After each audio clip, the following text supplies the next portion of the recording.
Hey everybody, welcome back to We Are Podcast. This is We Are Bagu Season 2, Episode 24, Video Game Memories. If this is your first time checking out the podcast channel, please head over to your favorite podcast app, Spotify, Stitcher, Podbean, or iTunes, and give We Are Podcast a like. And if you get a chance, head over to our social media. You can find us at Facebook, Instagram, and Twitter at /We Are Podcast. And don't forget to join our Discord. All links can be found in the description. And with that, on to the podcast. We Are Bagu. Hey everybody, welcome to We Are Bagu, a video game podcast. We talk Atari to Steam, everything in between. My name is Duck. I'm here with my co-host, Reverend Ethan Eastwood. Reverend Ethan, how are you doing? I'm doing fantastic, man, because this isn't just any normal Bagu. This is the end of the first level, the end of the first season. This is the first final boss of this world, my friend. I'll preach it. This is the season finale. We're going to bring down the season finale right now. We got to bring it to the congregation. All right, in our congregation today, we have our special guest. We have Mr. Javi. And anything we want to talk about. Oh, wrong cast. Yeah, how you doing, folks? I'm Javi. That's Hobbs right there. We also have Mr. Jacob Pinkston. Jacob, how are you, sir? Hey, everybody. Welcome to Bagu, where we talk about everything from Atari to Steam. I know it was coming. And in between, make it your dream. Hobbs, pull your mic closer to your face. Yeah. Actually, he's not even plugged in. I just realized that. Hobbs, plugged in, bitch. Oh, you there are we go. plugged in, bitch. My bad. Yeah. Nicely done. Yeah. And then Dude, finally, change the name of the podcast of that. What, you plugged in, bitch? Oh, that's a good idea. Yeah, that's a good idea, actually. And then finally, we have Jay McClintock joining us. Jay, how are you doing today, sir? I am doing lovely. It's great to see you guys. Great to be back on Bagu. It's definitely my favorite podcast that you do. And, well, gee, tell us how you really feel. Oh, wow. That was a fucking direct fucking slide, and we are air. I know that fucking shit was. We got Fuck Jay's you, favor. Dude. Fuck you, bro. Yeah. Hey, what do y'all do on this? What do y'all do on not. this? What do y'all do on this podcast? What do y'all talk about? We talk Atari to Steam and everything in between, and also movies, entertainment, whatever the fuck we talk about. It's the crossover cast. It is what it is, man. But today, we are doing the last of the season. We're doing episode 24. We are so excited that we got through the whole season. Me and Ethan came up with this idea to do this podcast while we were out on our birthday bros, because Ethan and my birthdays, they were very close, 14th and the 15th. And we went to the National Video Game Museum last January. And on the way back, I'm like, we should start a podcast about this. I played Sonic Adventure. And he's like, yeah, let's do a podcast. And that night, we talked about going to the National Video Game Museum, and we talked about how shitty Sonic Adventure 1 is. No. In fact, I have the fucking ratings right here. You said Sonic Adventure was shitty. Me and everyone else who has a fucking brain thought it was good. Yeah. Because it is. It's a terrible game. We're going to get to those ratings here at the end of the podcast. Let's have a good time. I want to bring up something I think will be a lot of fun. I want to talk about our video game memories from the past. But I want to start with Ethan and ask you, Ethan, what is your first video game memory? Who introduced you to gaming the first time? Oh, God. The first video game I can remember playing is Sonic the Hedgehog 2 on the Sega Genesis. I remember playing it at my uncle Chris's house. He had it set up in my cousin's bedroom, and we would go in there. Me, my two cousins, Caitlin and Rihanna, and my sister Marilyn, we would all sit in there, and I would play Sonic, and for some reason the three of them wanted to rotate as Tails. You know, no one else wanted to ever actually play the full game. Yeah. Tails, but Tails is the ultimate classic player 2 move. You know, like we always talk about when you're a kid, when you get Big Brothered, you get player 2'd. That's when they give you the second controller and act like you're playing the game. Like, oh, you're doing really good. You're doing really good. The whole time they're playing it secretly. I can't help but feel, though, that part of that was to get Ethan and Annie to shut up. Because they would slowly disappear and go back, hang out with all of our parents and stuff. Yeah. And yeah, that's where my love for the Sonic the Hedgehog series and gaming really started, was the Sega Genesis, man. Yeah. Sega! We got another Sega fanboy here. Jake, what's your first video game memory? Much like the same way I got into most of the things that I love, having two older brothers, and my parents got them a Sega Master System. And from there, it was just always progression, you know, Genesis to Saturn. I didn't get the Dreamcast? Yeah, no. I got the Dreamcast. I didn't get the Saturn. Okay. Thank you. Yeah, but I think one of the main things that I really remember about playing the original Sega was the dual cartridge system that they had. You know, they had the little fucking, I guess, like the equivalent of like they had giant floppy disks back in the day whenever you did PCs or home computers at that point. So they had Teddy Boy on one of the small cartridges that you can stick at the front. It's about the size, like a mini pack of playing cards. When you're talking about the multi-drive thing, were you talking like Sonic and Knuckles where you stacked it on top? I had that also, but that was for Genesis. Right. He's talking about the Sega Master System. The Master System. The Which original one. Yeah. Also, there was a game that you could play on there without the card in it at all or a cartridge in it at all. And it was a maze game where you were a snail. So you just had to press up on the D-pad and then down on the D-pad. And all of a sudden you could just play as a snail in a maze and just go. It was like the first version of Snake, I guess, almost. But yeah, man, I had a really good time playing that shit. That was great. And I was always a Sega kid up until 64.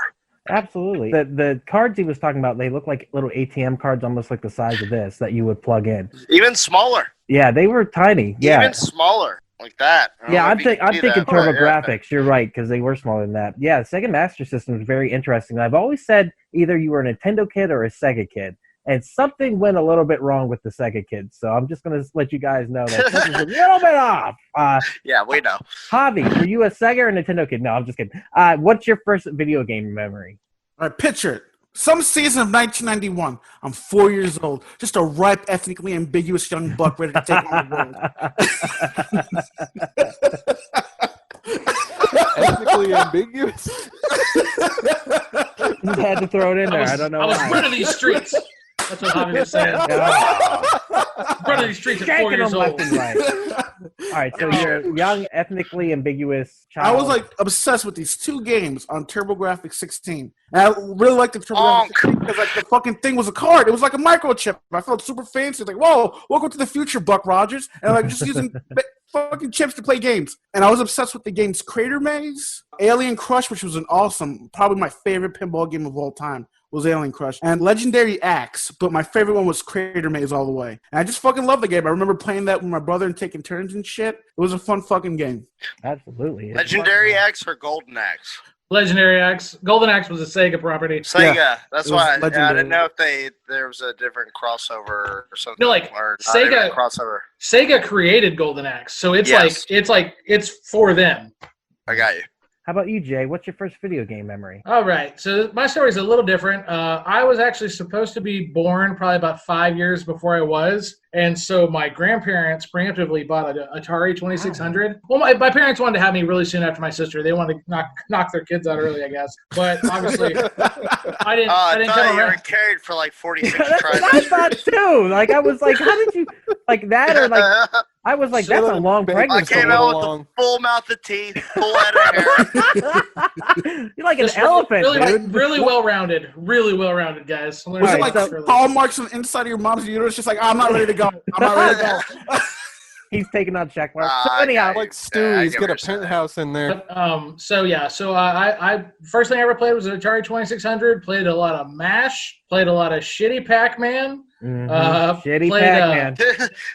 Some games that were out for the Atari that I actually did get to play once. I got to play the Texas Chainsaw Massacre on Atari. It was a rare title that was on there, and there's a few other ones like Evil Dead that I never got to play. Those are a little more rare. E.T. Yeah. Never got on that. But I just played it real randomly. I was like 4 and 5 years old, so I mean it was barely playing it if anything. But then when I was 7, I got that system that would change my life, the Nintendo Entertainment System. Oh, the NES, baby. And that's I what I'm was talking 100% a Nintendo kid for my teens. Absolutely. Sega was my enemy, but it was the best talks. It was the best friends I ever had were the ones that had Sega. And you always had that one motherfucking friend who was an only child whose parents just showered him with love.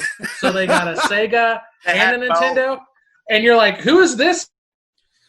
Oh, he froze! No! What did he gotta say? Who's this? Look at that! That was like the perfect freeze. Oh no! He's like, dude, did you see this? Oh no! Where'd he go? So here's the deal. He's right though. I had a friend who lived across the street who had the Nintendos. They always got the fucking Nintendo. Yeah, you froze on. Who's this? I sent the picture of it. It was awesome, dude. Was it Javi? Were you that kid, Javi? What?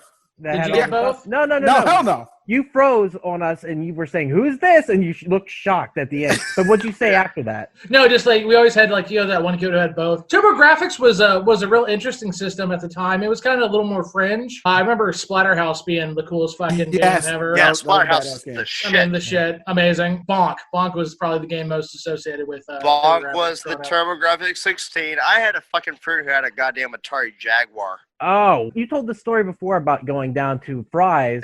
Incredible Universe at the time. Playing the Jaguar. Yeah. We'll get back to that.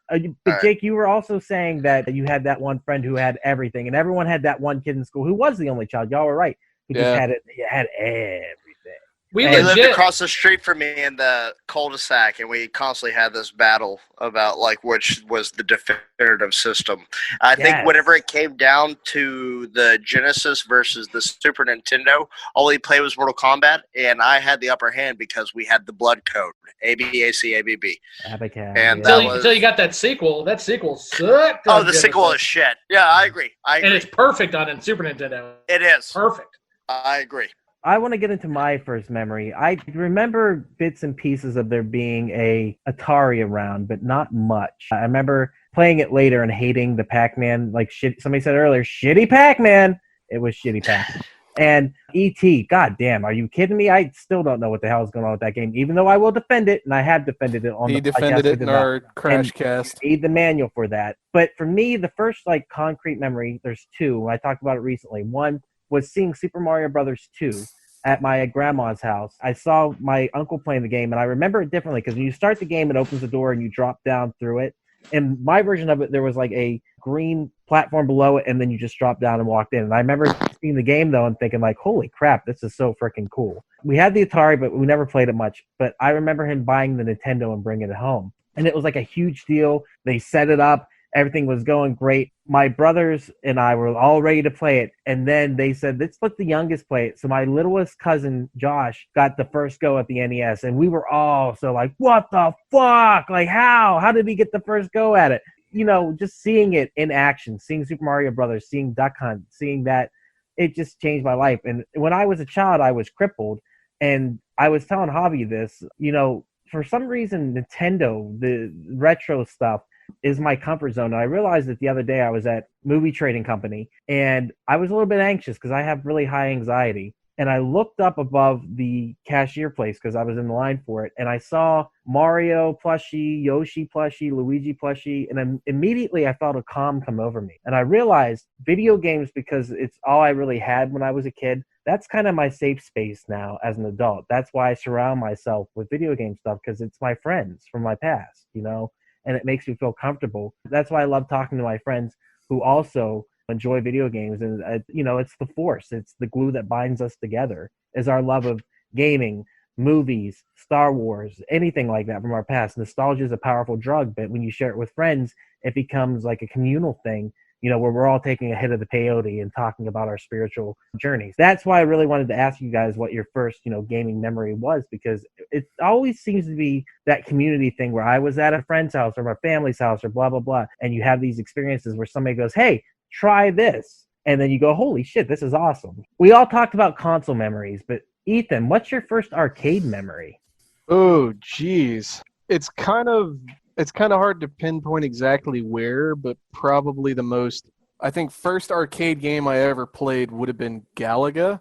My mom is a huge nut for Galaga specifically. And I remember we would go to either restaurants, they would have a couple arcade cabinets and throw a couple quarters in there, play a quick game, or in Louisville, there's a place called Interskate. They used to have an arcade by the side of the skating rink. I would go there and play Sonic the Fighters, believe it or not. They actually had that cabinet there, and I would, oh, dude, it was so much fun. But, yeah, other than just kind of vague seeing the cabinet here and there, I never really got that true arcade experience until much, much later. Jake, he said the skating rink. You worked. Oh, I know Interscape very well. Yeah, didn't you work there for a time? Is that the one you worked at? No, I worked at Arlington Stadium and also worked at Big Wheel before that. But so what was your first arcade memory? I would have to say probably the original X-Men arcade with the five player joysticks on there. My mom and both my brothers would go play it and shit at the Tilt at the Parks Mall or at the Six Flags Mall. Also, same with the Teenage Mutant Ninja Turtles arcade with the 4-player. And I think Cyberball was one of the main ones that me and my brother Casey would play a lot. Cyberball was fucking fun. It was robots playing football. Oh yeah. I played that before. It's a little bit hard to control, but it's a fucking blast. Cyberball was so much fun. Yeah. Oh yeah. I think they have it at Free Play in Arlington. And y'all know that I went to putt on the reg also. Oh, yeah. So Street Fighter 2 and Mortal Kombat 1 and 2. Fun. You know what I'm saying? Those, and I remember the original Pod Racer, Star Wars. Dude. The arcade from that. So you just had me flashback to when I was living in Highland Village. My dad would take me and my sister to the putt-putt that was off of I-35, and God, I can't tell you how many times I played, what was it, Arctic Thunder, the little snowmobile thing. Snowmobile. I played that so many times with him. That was so great. Well, that was in the same vein as Cruisin' USA, which evolved into Cruisin' World. I mean, great game. Yeah, Cruisin' USA on the 64, obviously the N64. But yeah, so good, and you could do the little cheat codes on it. Even in the arcade one, like if you hit the view a certain amount of times on the radio, you can select the school bus or whatever else. Like, I mean, there's a lot of little fucking things like that I just talking about it jars my memory, and I go, oh wait, there's this. And you just made me want to play like 5 different games there, like as you were saying, so especially cruising USA. Dude. I want to tag up on what Ethan was saying about going to the arcade. My first arcade memory is walking past the small arcade in Clarion Mall in Clarion, Pennsylvania, and the glass had really cool-looking Pac-Man designs on it, and every time I passed it, I was obsessed with Pac-Man, to the point where they started buying me like little Pac-Man merch.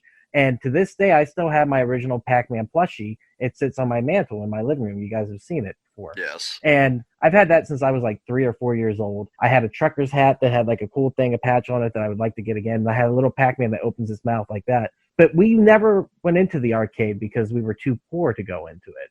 I know, it sucked. So we would pass it, and we would beg to go into it, and we just couldn't because my parents didn't have the money to spend on quarters. It's just not the way it was. So on the rare occasion that we actually did get to go into the arcade, it was a thrill. It was absolutely amazing to have that moment. And I remember going in, and I got to play Pac-Man for the first time, and I was hooked. I just remember being so tiny and just my little hand on that joystick, and just like, it just changed my life. And then we got to play Indiana Jones and the Temple of Doom, which was a crazy arcade game. Like, just seeing that cabinet in action, the demo screen where it plays the game, that's classic. And later on, there was a place called Hills, which was a kind of like a, I guess, Target back in the day. And they had the Teenage Mutant Ninja Turtle game there. Everyone knows that game rocks because it actually plays the fucking music. Teenage Mutant Ninja Turtles. It beckons to you to come over and play it. And once again, we were poor. We didn't get to play it very often. But my parents would usually buy us a very small bag of popcorn, which I'll be honest with you, probably was free. And we would eat the popcorn, and occasionally, very rarely, they would give us the quarters to go play. And there were 4 of us at that time. It was my 2 older brothers and my younger sister. So we each got to pick a turtle, and we got to play at least the first level of that game. But it was wonderful, and it sticks with me always because it was just that kindness from my parents to be like, you know, we knew we were poor. We knew we didn't really have the money, but they did the best they could. So it's just love for them, and it turns into love of video games. So with that said, Javi, how about you? What's your first arcade memory? My first arcade memory, I was living in the projects in 3808 Beach Channel Drive. I don't remember the year or the season. All I know is that my grandfather... I love that you can Google Map every single thing that's ever happened to you in your fucking life, dude. I'm not even joking. All right, anyhow, sorry. My grandfather took us, my mom, my brother, and my cousin Tony to the batting cages. I was pretty good at T-ball, so I was like, I got this. So I was like hugging the plate, and I immediately paid for it when the fucking ball came beaming on my hand. And I just started crying. I was like, well, fuck this shit. This thing sucks. It doesn't work. I'm out of here. So my grandfather had a comment. He was like, let's go play some games. So he plays me at Street Fighter 2 on the arcade. And I'm pretty decent at it. I'm actually kicking ass. He gets to the point where he starts going like that to my forehead as I'm trying to play. And he's fucking like doing that, getting me all fucking riled up to the point where I want to curse at him. And he's fucking killing me. And it's just like, I'm getting so fucking pissed. I threw my soda at his feet and I stomped out of there when he beat me. That's a horrible memory. Why would you? This is also the same man that would play me. I can't remember. It was some fucking game on N64. I think it may have been GoldenEye. He would unplug my fucking remote so he could beat me in verses. I was just like, "What are you doing, bro?" That's terrible. That's terrible. That's why you don't like to, and that's why you don't like to go to the arcade, right? Here I am, like a little fucking 4-year-old Howard, just like, stop it, Grandpa! Grandpa doesn't play to get even. Grandpa plays to win. I mean, he took that shit serious. How about you, Jay? What's your first arcade memory? Oh, it's pretty simple, man. Collin Creek Mall, Tilt. They have this arcade. You have to give us the address like Javi does. It's very important. It was on North Central Expressway. Maybe I think it may have been 700 North Central Expressway. Plano, Texas. The first game that I remember, and I'm really surprised that Jake didn't mention this, was probably the single most important beat 'em up of all time, which was Double Dragon. It was truly a groundbreaking game. Without that game, I don't think we get games like Final Fight. Oh, and another game I remember playing at the same time as Double Dragon was this horrible fighting game called Street Fighter, where they had these giant buttons, and to get your moves across, you had to pound these giant buttons while doing stuff. And I was like, this franchise will never go anywhere. That was the first Street Fighter game. So fucking bad. You can Google it. If you look up Street Fighter Big Button, you'll see it. And I'm not kidding. They're obnoxiously big buttons. Like I think they're about 4 inches in diameter or something like that. It's damn. But Double Dragon, that was a cool game because that was a game I was like 7. I remember playing it with my buddy. And the best part about that game is that you and your buddy, you're going through this whole game, and you got to beat all these bad guys, and it feels so good to win. And then the final boss is your buddy because there can only be one. It was the Highlander of video games. Right. You're like, oh my God, we've been hanging out for the past 30 minutes, kicking all this ass. Sorry to see it. And then you grab a bat and beat the shit out of them and win. And you're not talking about in the game. You're talking about in the actual arcade. You just started beating the fuck out of it. No, you had to. At the very last thing of the game, you had to beat your... So you can get your woman because you can get your lady. Sorry, If you want to go there, what about fucking the original Pit Fighter arcade or the original fucking WWF arcade with the live action figures? Which one? Superstars? Superstars? You know which one. You know which one. The one with fucking Doink and fucking HBK. Oh, the WrestleMania the arcade game. Oh, that was that was so much fun. That was a lot of fun. Fucking good. Pit Fighter was another one that was in the same vein of the original Street Fighter, which turned into Streets of Rage. How much did you love that game back then, and how little does it hold up now? Oh my God, it's so bad. But it's the worst. It was so good. It was the best. It was the best game ever back then. You're so good. Yeah, it was. Yeah, it does not hold up. But yeah, I love that game.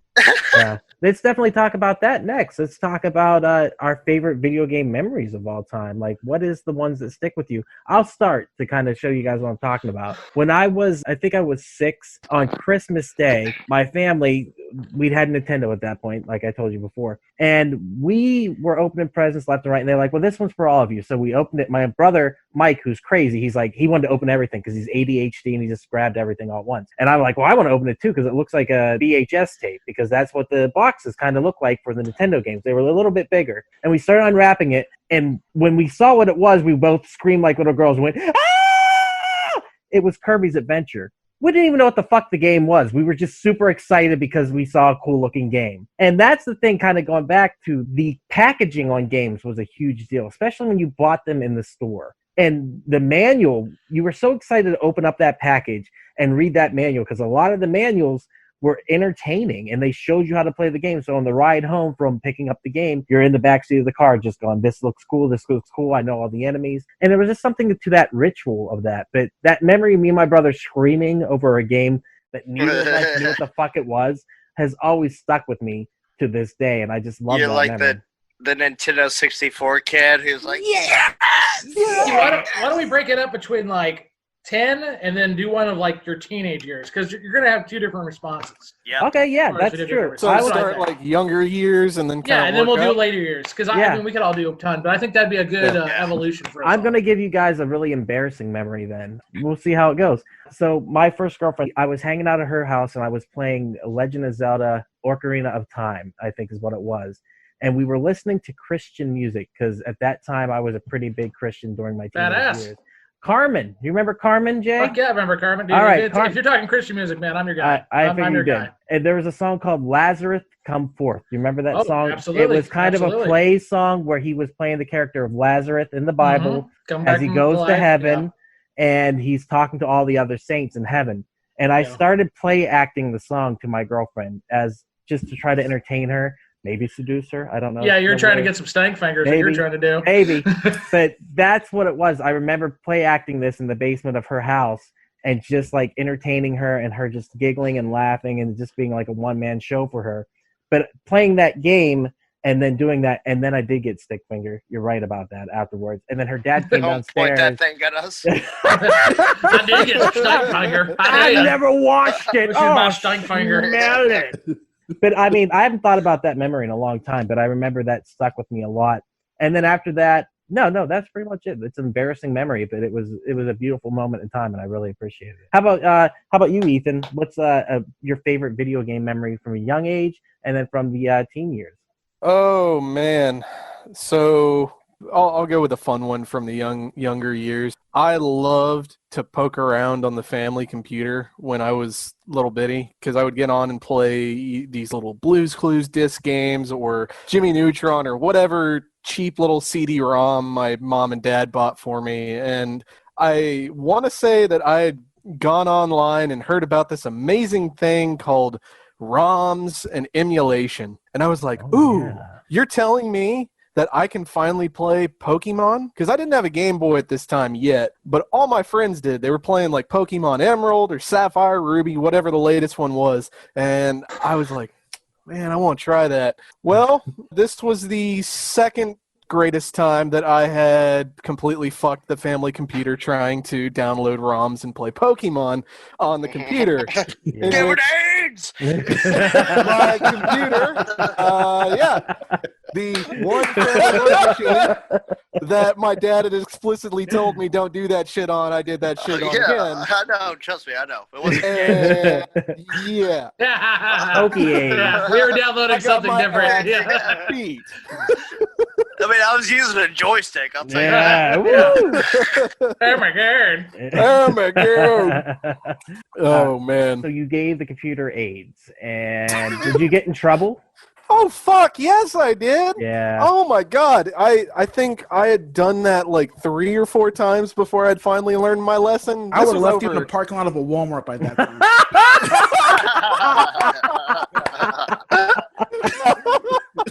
You were sitting there with that one in the chamber. You were ready to go. Reading your fucking Kirby's Adventure Manual. What's the second one? What's the one as you got older?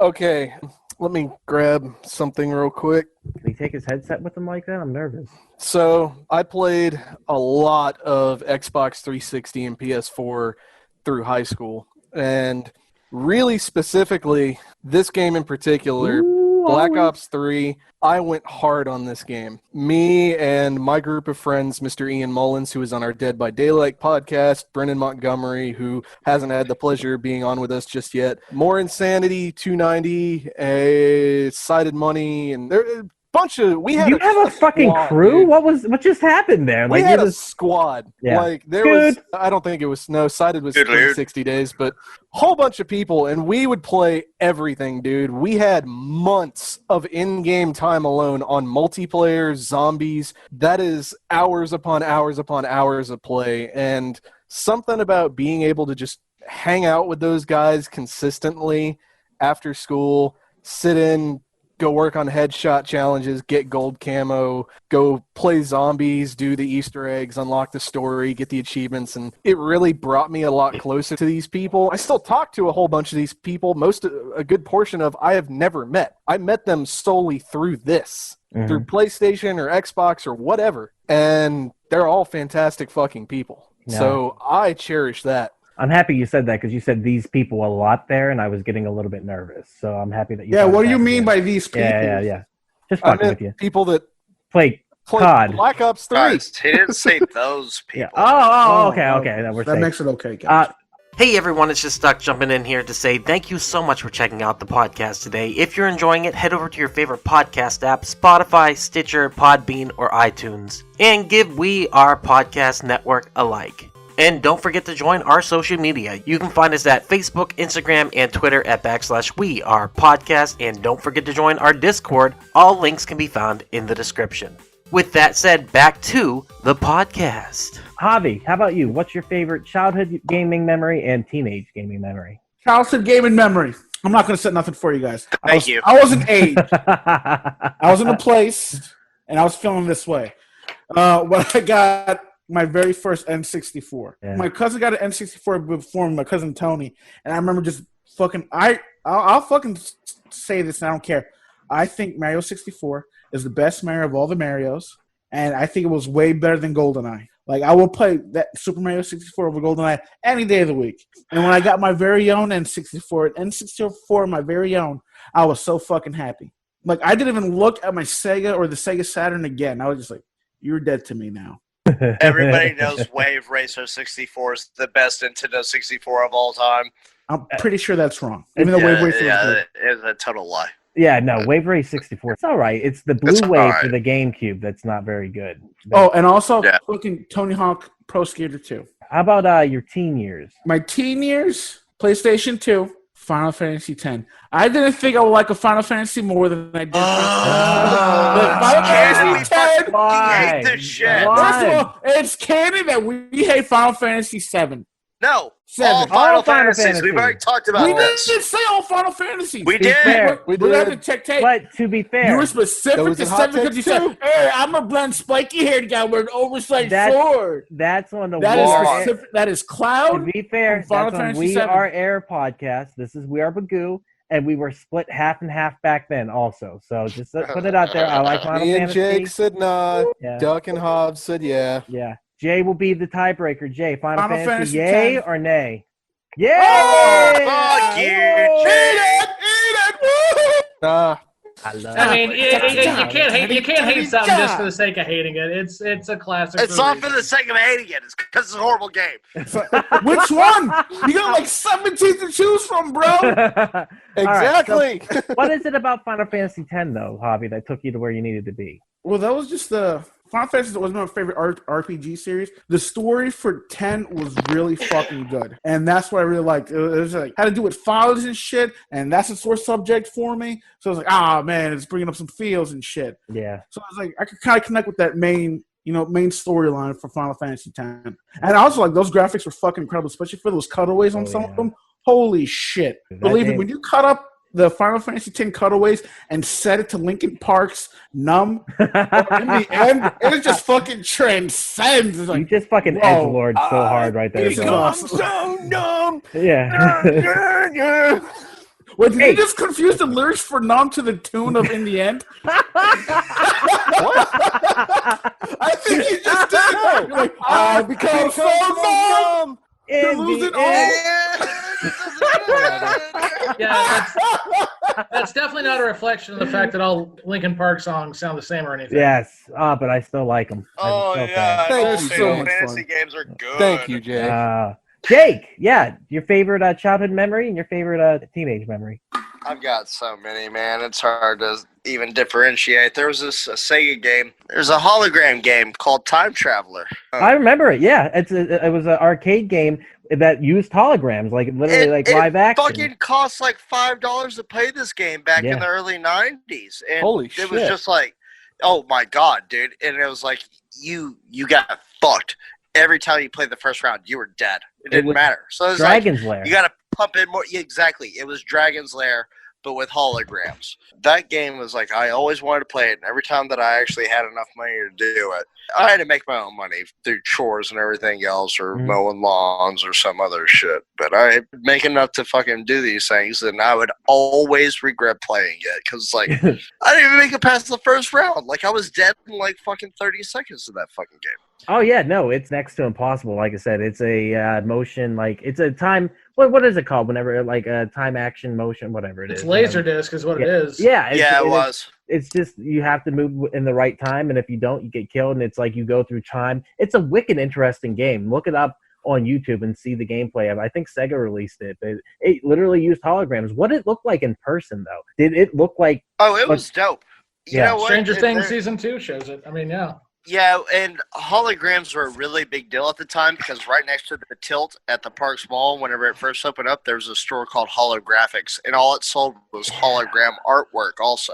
Yeah, you play as a cowboy, and they have like these actual blocks set in the game. Like they're 3D, like they fucking had them inside the screen where you're looking at, and the guy went behind them. It was like mind-blowing. Oh, yeah. This was Back to the Future 2, as far as I was concerned. Like, this was totally it. And the game was so goddamn frustrating. It cost so much. But even next door, they had a store that sold all hologram artwork. Like, they had a little chick that spun on a rotating plate, and she always opened up her shirt right as she turned around. And then as it came back around, she was closed back. Oh, yeah. Like, I mean, the pictures that they sold in there. Oh, it was badass, yeah. In the 90s, it was all about holograms and neon signs and just all that cool shit. Like, it was, oh, yeah. Shortly after that, there was a little game that had Aerosmith in it called Revolution X. That was one of my favorite shooting games ever. You could fucking fling CDs at the enemies that you're fighting, and it played the Aerosmith soundtrack. And especially when you get to one part, you hear Sweet Emotion playing in the background, and you get in this Lamborghini, and you're fucking gunning down motherfuckers. Oh my god, dude, it's so dope. I was gonna say, I definitely want to play that game. I've never got to play that in the arcade. Like, it always looked like it was Revolution X, or I've never got to play it. I've never got to play either. Revolution X fucking shit. Yeah. Yeah, it was really good. What's your teenage memory? That was going into my teenage years. I guess my teenage memories was mostly of what was the Open Ice. You know, I was a big NBA Jam fan at that time, so NHL Open Ice was a good one at that time.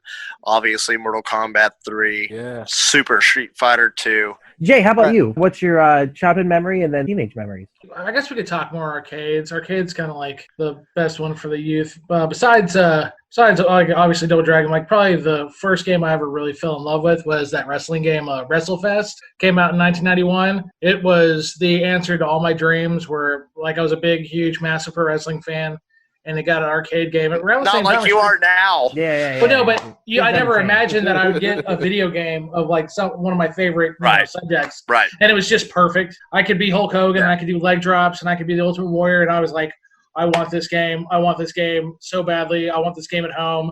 It was $5,000. I was never going to get it at home because that's how expensive arcade games were. But yeah, I lost all the quarters to that game. All the quarters. Hundreds of dollars, if not thousands. And then you went down and printed some more down at the National Reserve, and then you lost all those too. Just endless.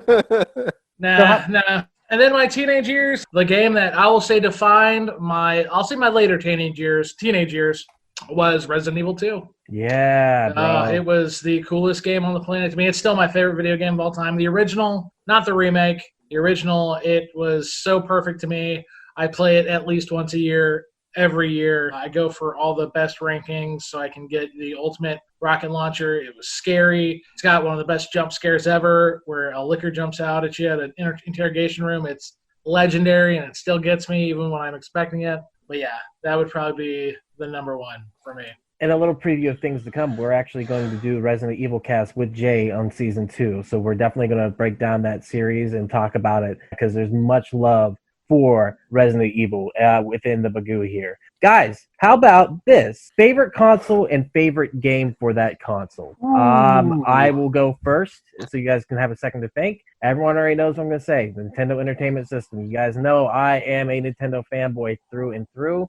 And my favorite game is Super Mario Brothers 2 for that system. We've already done the podcast about it. I just absolutely love it. Everything about it. It's my zen. It takes me to a calm place. It's my Xanax, if you will, even though I don't take Xanax. If I did. You mean Doki Doki Panic? I do. Oh. Yes, Doki Doki. But yeah, it's just such a fun game. And I just love playing it. And it really does.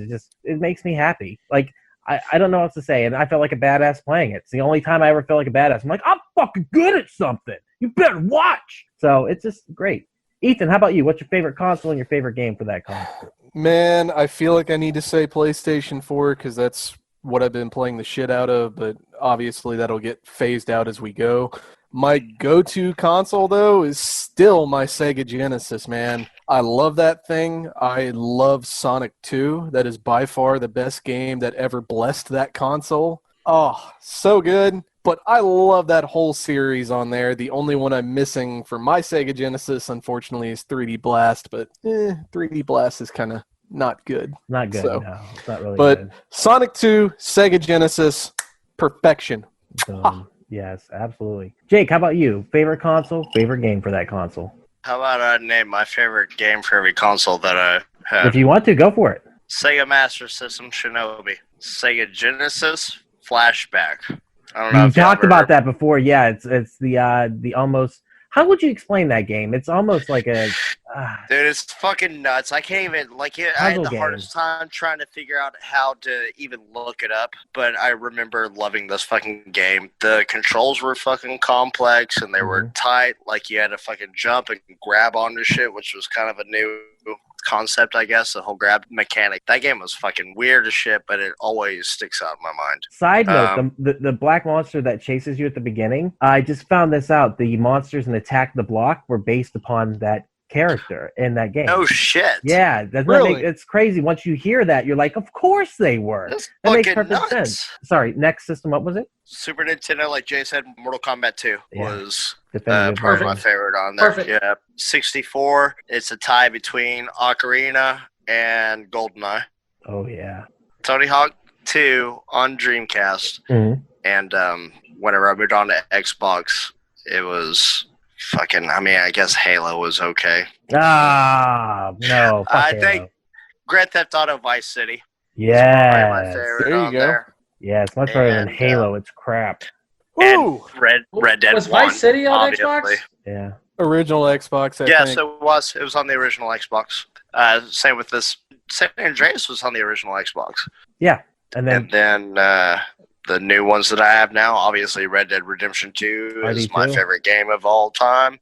PS4, Spider-Man. Killing it. Jay, how about you? What's your going to be your favorite console and favorite game on that console? Man, I think I kind of have to do the same thing Jake did. Go for it's it. Like If you're going to do this crap, I'm going to go back and do that for all mine. right, let's do it. Go After ahead. After Jay. Okay, cool. Nintendo Entertainment System, probably the one game that I literally could not stop playing for the life of me was Street Fighter 2010, The Final Fight. It's a really unique game. It's just you can find clips of it, but it's incredibly hard. It was the first ever really hard game that I ever beat. The Angry Video Game Nerd has a video where it shows him beating it.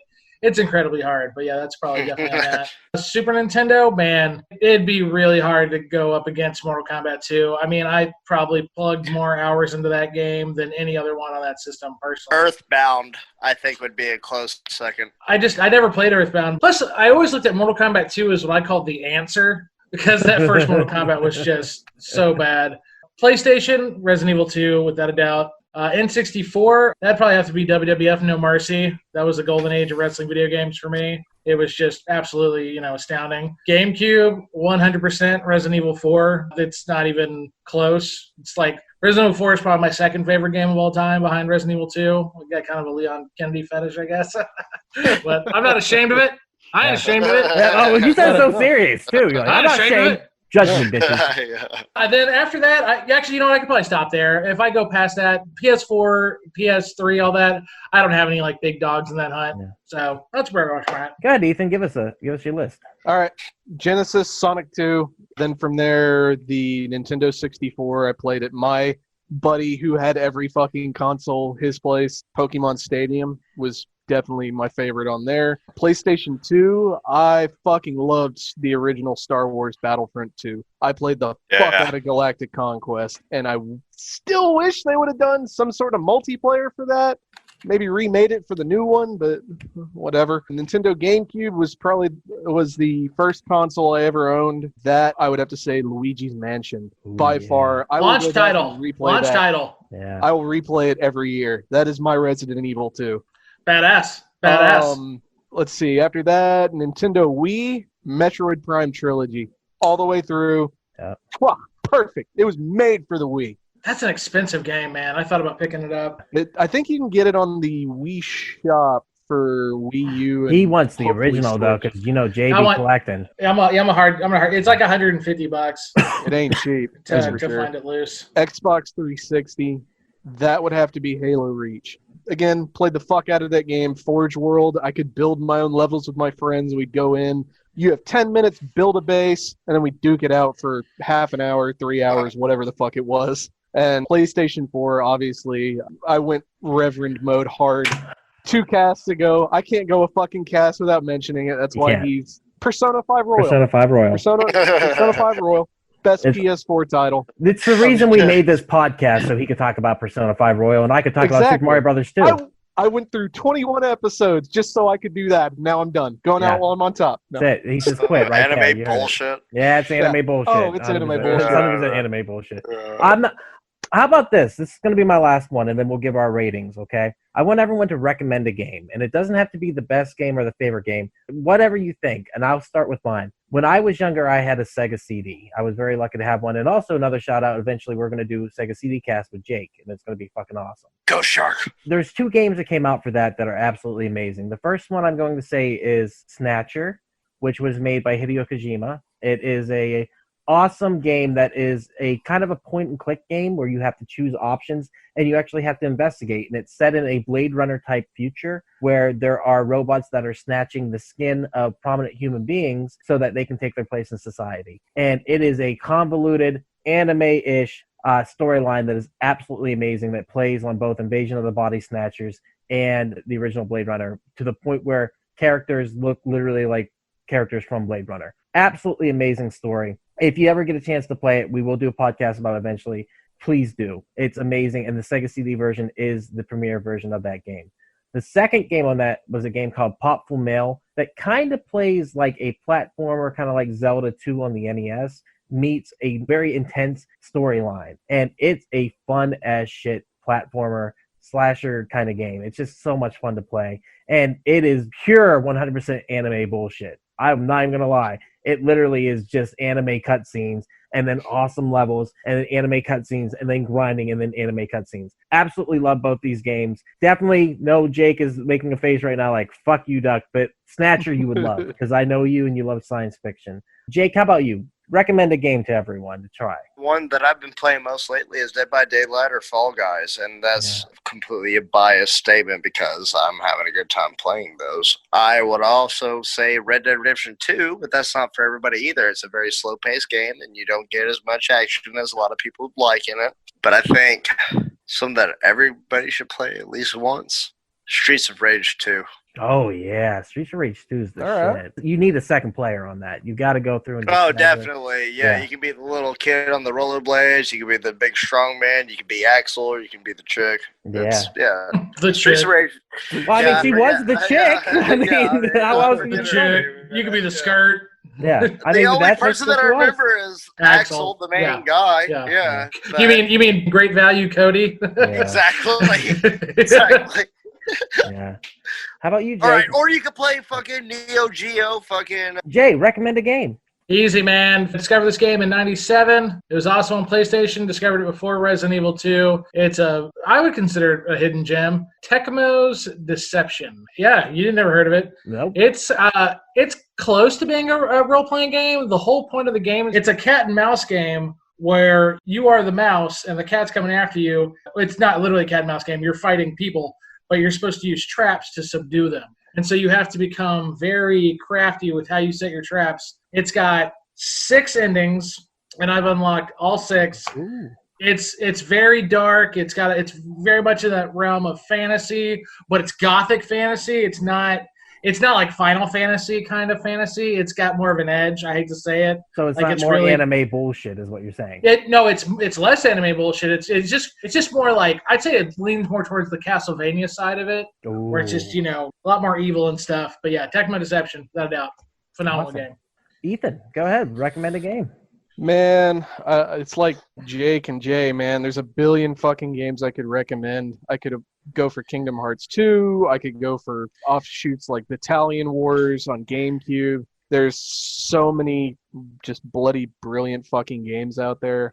But one of the more recent titles I loved was what I was playing today as of recording this in Black Dog was 2016's Prey. Yeah. It's kind of a remake of a title that came out a few years before during the 7th generation, the Xbox 360, PS3 era of the same name. But essentially what I told Duck earlier is it is BioShock, but in space. You're trapped in a space station. There's these weird squiggly like aliens that look almost like Doodle Bob, the little doodle drawings from SpongeBob, but they're a lot more sinister, evil. They can disguise themselves as anything and everything, coffee cups, chairs, desks, other enemies, plants, and they hunt your ass down. It is survival like BioShock. The story is amazing. The atmosphere is great. You actually get to go outside of the space station and spacewalk, and it feels realistic. Like you have to constantly rotate yourself and orient, and it has that really realistic sort of spacey movement.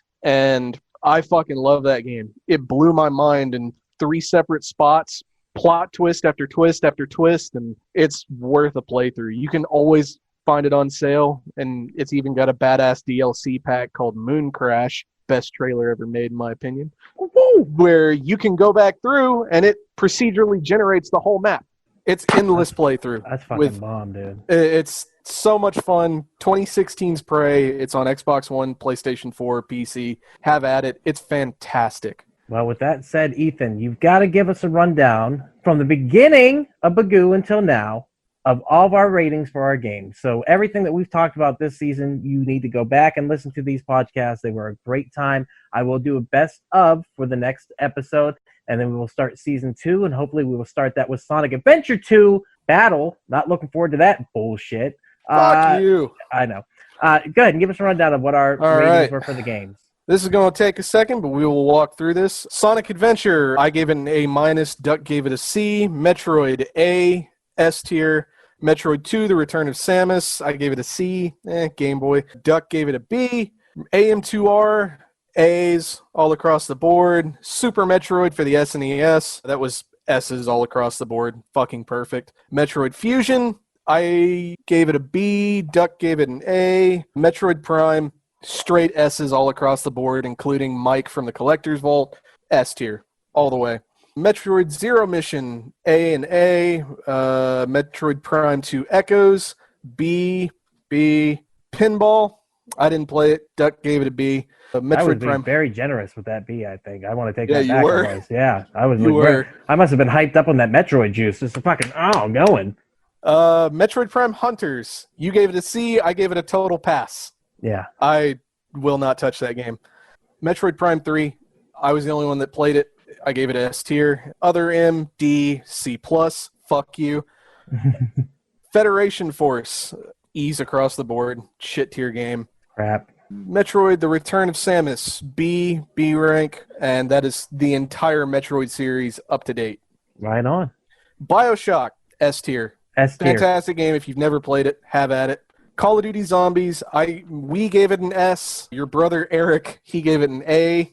Atari Pac-Man, I said hard pass. That is an E. Duck gave it a D. For a that's not a good rank, bro. Atari ET, I gave it a C. Duck gave Atari ET an S tier. S, top. Baby. S. That's a good game, and you don't know it. Edgelord. That's an Edgelord ranking. No, read the manual, baby. Play the game. Fucking ratings, and I want people to go back and watch Crashcast rating. Read the manual. What about Custer's Last Stand? Oh, that's S tier all the way. That was my first one. Just squirting it. Dead by Daylight, at that point, Duck had not played Dead by, so he did not rate it. We can rate that now. Yeah, have at it. What would you rate Dead by? I give it an S. I love it. All right. Me and Mr. Ian Mullins, we gave it an A rank. Well, real quick, Jake, what do you give the rating for Okay. it? What do you Dead give by it, Jake? Daylight, what would you rate it? A?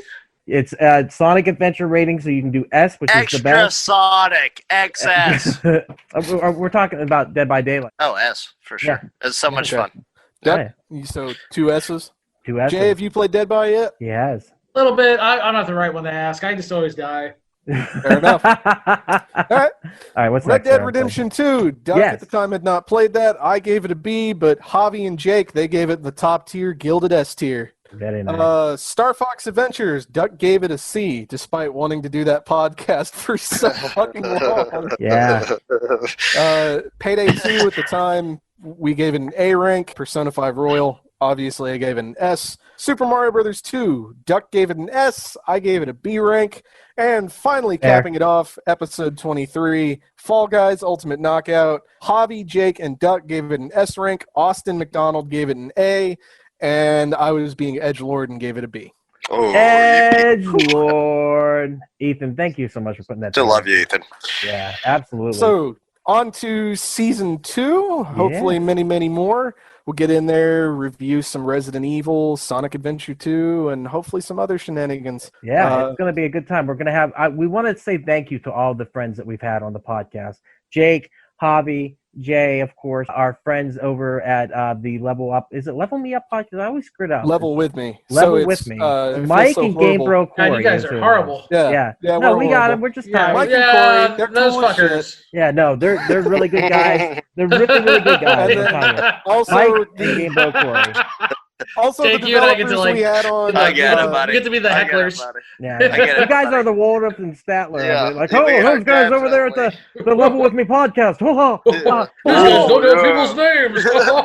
We To got the to say thank developers you. we had on those, Yeah. seriously, thank you for letting us come on and pick your brain about your games. We're Yeah. excited Thank you for those guys. to We come don't out. know Thank you for names having of- us. Yeah. Oh, so we were saying the developers. We had Caesar, we had Tara and Zach, and we had David Croshaw. Who else did we have on the podcast? I think we've had We Are Air multiple times on the podcast, and then Will Sonamo, Yeah, of course. Will We got to Sonamo. thank the amazing Will Sonamo. But My yes, buddy Ian, thank you for coming for our Yes. Dead by Cast, and Austin, of course, for doing Fall Guys with us. and Eric, my Eric, little brother, my yeah. man. Little Eric, Doing he did it. Zombies cast with us, that was so much fun. And of course, anyone else we may have accidentally forgotten. You're still important to us. We love you. Yeah, But we love you. Thank you for doing it. and the people we'll have on here in the near future to a new season of Bagu, man. This is going to be fun. Fuck yeah. And thank you guys for doing this cast tonight. Love you guys. Thank you so much for doing this, because this is what's so much fun about this. When it's just me and Ethan, we usually educate. When we bring in other people, we elevate the podcast, and it just makes it so much better.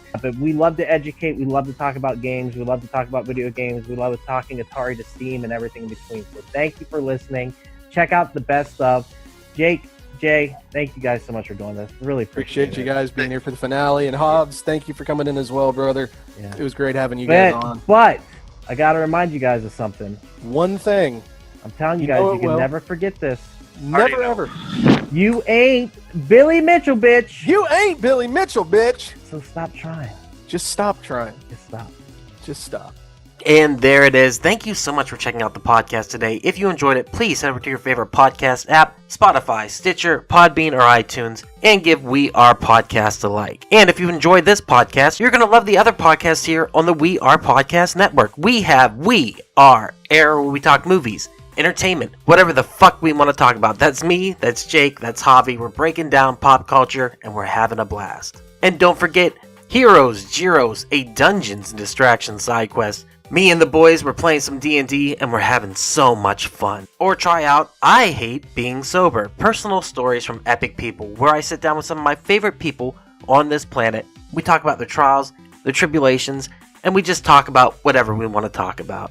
And finally, Camp Slash Horrorcast. That's our weekly video cast. Join us every Monday at 8 p.m. Central Time on Twitch as we break down our favorite horror movies from the past. Check out our social media. You can find us at Facebook, Instagram, and Twitter at /WeArePodcast. And don't forget to join our Discord. All links can be found in the description. With that said, thank you again for checking out the podcast today. We truly hope you enjoyed it. Don't forget to like, comment, and subscribe, and please share with your friends. That's the only way we can grow this channel. With that said, you gotta remember something. You can never forget this. You ain't Billy Mitchell, bitch. So just stop trying. We'll see you in the next one.